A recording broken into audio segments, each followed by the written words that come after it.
ஸ்ரீமதே ராமானுஜாய நமः. வசுதேவசுதம் தேவம் கம்சச்சாணூரமர்தனம் தேவகீ பரமானந்தம் கிருஷ்ணம் வந்தே ஜகத்குரும். நாள்தோறும் பகவத்கீதையில் நம்ம 4வது அத்தியாயம் ஞானயோகம்ன்ற அத்தியாயத்தில் பகவானுடைய அவதார ரகசியம்லாம் பார்த்தோம். அர்ஜுனனுடைய மனசுலக்குள்ளே இருக்கக்கூடிய சில கேள்விகளுக்கு பகவான் பதிலாக சொல்கிறது தான் இந்த பகவானுடைய அவதார ரகசியம். அவரோட பிறவி உண்மையா இல்லையா, எதுக்காக பிறக்கிறாரு, அவருடைய பிறவிக்கு காரணம் என்ன, அவர் பிறக்கும் காலத்துக்கு யார் நிர்ணயம் செய்கிறாங்க இப்படின்றதெல்லாம் பார்த்துட்டு வந்தோம். அதுக்கு பிறகு பெருமாள் எப்படி தன்னுடைய பக்தர்களுக்காக அவங்கவுங்க எப்படியெல்லாம் பகவானை வேண்டணும் சேவிக்கணும்னு நினைக்கிறாங்களோ அப்படி எப்படியெல்லாம் பகவான் காட்சி கொடுக்குறாருன்னெல்லாம் பார்த்தோம். பிறகு பகவான்கிட்ட எதுவுமே நம்ம வேண்டக்கூடாதா, நம்ம பகவான்கிட்ட எதுவும் கேட்டு போய் நிற்கக்கூடாதா, எதுவும் பையனுக்காக எதுவுமே செய்யக்கூடாதா அப்படின்னா கண்டிப்பாக செய்யலாம். ஆனால் அது முதல் படி தான். அதை தாண்டி தாண்டி தாண்டி நமக்கு மட்டும் வேணுங்கிறது இல்லாமல் நம்ம சுற்றி இருக்கிறவங்களுக்கும் சரி, இந்த நாட்டுக்கும் சரி, ஏன் இந்த உலகமே நல்லா இருக்கணும் அப்படின்லாம் நம்ம படிப்படியாக முன்னேறணும் அப்படின்ற வரைக்கும்லாம் பார்த்தோம். இப்போது அடுத்து 13வது ஸ்லோகம் ரொம்ப ரொம்ப முக்கியமான ஸ்லோகங்க. இதில் பகவான் ஒரு முக்கியமான விஷயம் சொல்ல வராரு. அதை மட்டும் நம்ம புரிஞ்சுக்கிட்டோன்னா பல சந்தேகங்கள் நமக்கு விலகும். என்னன்றதை பார்க்கலாம். சாத்துர்வர்ண்யம் மயா சிருஷ்டம் குணகர்ம விபாகஷஹ தஸ்ய கர்த்தாரமபி மாம் வித்ய கர்த்தாரமவ்யயம். சாத்துர்வர்ண்யம், சதுர் அப்படின்னாலே 4ன்னு அர்த்தம். சாத்துர்வர்ணியம் மனுஷங்களை 4 வர்ணங்களாக பிரிக்கப்பட்டிருக்காங்க. மையா சிருஷ்டம், என்னால் படைக்கப்பட்டவங்க 4 வர்ணங்களாக, 4 வர்ணங்களாக சேர்த்து தான் இந்த உலகமே இருக்குது. என்னால் படைக்கப்பட்டது தான் இது. குணகர்ம விபாகஷா, எதனால் இந்த 4ஆக பிரிச்சிருக்கு அப்படின்னா குணங்கள், அவங்க ஒவ்வொருத்தவங்களுக்கும் என்ன குணம், சத்வகுணம் அதிகமா இல்லை ரஜோகுணம் அதிகமா இல்லை தமோ குணம் அதிகமா, இது ரெண்டும் அதிகமா இப்படின்ட்டுலாம் பார்த்து, அது மட்டும் இல்லாமல் கர்ம, அவங்களுடைய செயல்பாடுகள் எல்லாராலையும் எல்லாமே செய்ய முடியாது இல்லையா, ஒவ்வொருத்தரால் சில இது செய்ய முடியும் அப்படின்றதெல்லாம் வச்சு தான் இந்த 4 வர்ணங்களாக நான் பிரிச்சிருக்கேன் அப்படின்ட்டு பகவான் சொல்கிறாரு.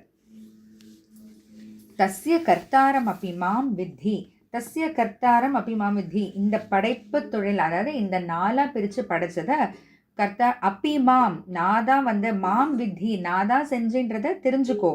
அக்கர்த்தாரம் அவ்யயம், ஆனால் அதை நான் செய்யலை அப்படின்னு.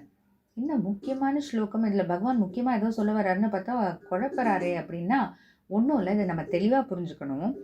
4 வர்ணங்களாக பிரிச்சிருக்கேன். அந்த 4 வர்ணங்கள் பிராமணர்கள், க்ஷத்ரியர்கள், வைஷ்யர்கள், சூத்ரர்கள்ன்ற அந்த 4 வர்ணங்கள். இதை எதை அடிப்படையாக வச்சு பிரிச்சிருக்காரு பகவான் அப்படின்னு பார்த்தா, அவங்களுடைய குணங்கள் யாருக்கு அதிகமாக சத்வகுணம் இருக்கோ இல்லை தமோ குணம் ரஜோகுணம் அதிகமாக இருக்கோ இல்லை எது அதிகமாக இருக்குது குறைவாக இருக்குன்றதை வச்சும் அவங்களுடைய செயல்பாடுகள் யாருனால என்னென்ன செய்ய முடியும் அப்படின்றத அடிப்படையாக வச்சு தான் 4 வர்ணங்களாக பகவான் பிரிச்சிருக்காரு. அதை தான் அவர் சொல்கிறார். தஸ்ய கர்த்தாரம், இந்த விஷயத்த இந்த படைப்பு தொழிலை 4ஆக பிரித்து படித்தது மாம் வித்தி, நான் தான் செஞ்சேன்னு தெரிஞ்சுக்கோ. அக்கர்த்தாரம் அவ்வியம், நான் செய்யலை அப்படின்ற பகவான் என்ன சொல்ல வர்றாரு அப்படின்னா, 4ஆக மட்டும்தான் நான் பிரித்தேன், அதுக்கப்புறம் 400 40,000 4 லட்சமாக பிரித்தது நான் இல்லை, இன்னைக்கு அதுக்கப்புறம் வரக்கூடிய மனுஷர்கள் தான் பிரித்தாங்கன்றத பகவான் சொல்கிறாரு. சரி, நமக்கு ஒரு சந்தேகம் வரலாம். எதுக்கு இந்த 4ஆக கூட பிரிக்கணும், ஏன் மனுஷங்க அப்படின்ட்டு இருந்துட்டு போகக்கூடாதா அப்படின்னா, பிரிவினைனால தப்பே இல்லைங்க. அந்த பிரிவினையை ஏற்றத்தாழ்வு பார்க்கும்போது தான் தப்பு வருது. பகவான் இந்த 4ஆக பிரிச்சிருக்காரே தவிர எது மேலே எது கீழேன்னு பகவான் சொல்லவே இல்லையே. எதுக்கு அது கூட பிரிக்கணும் அப்படின்னு பார்த்தா, எல்லாராலுமே எல்லாமே செய்ய முடியாதே. இப்போது ரொம்ப பலசாலியாக இருக்காரு, சண்டை போடக்கூடியவராக இருக்காரு அப்படின்னா இன்னொருத்தவங்களால சண்டையே போட முடியாது, அவங்களுக்கு பலமே இல்லை. அவங்கள போய் நீ நாட்டை காப்பாற்றுறதுக்காக சண்டை போடுன்னு அனுப்ப முடியுமா? அதே போல் ஒருத்தருக்கு கணக்கே வரல, அவரை போய் நீ வியாபாரம் செய்யணும்னு சொல்ல முடியுமா?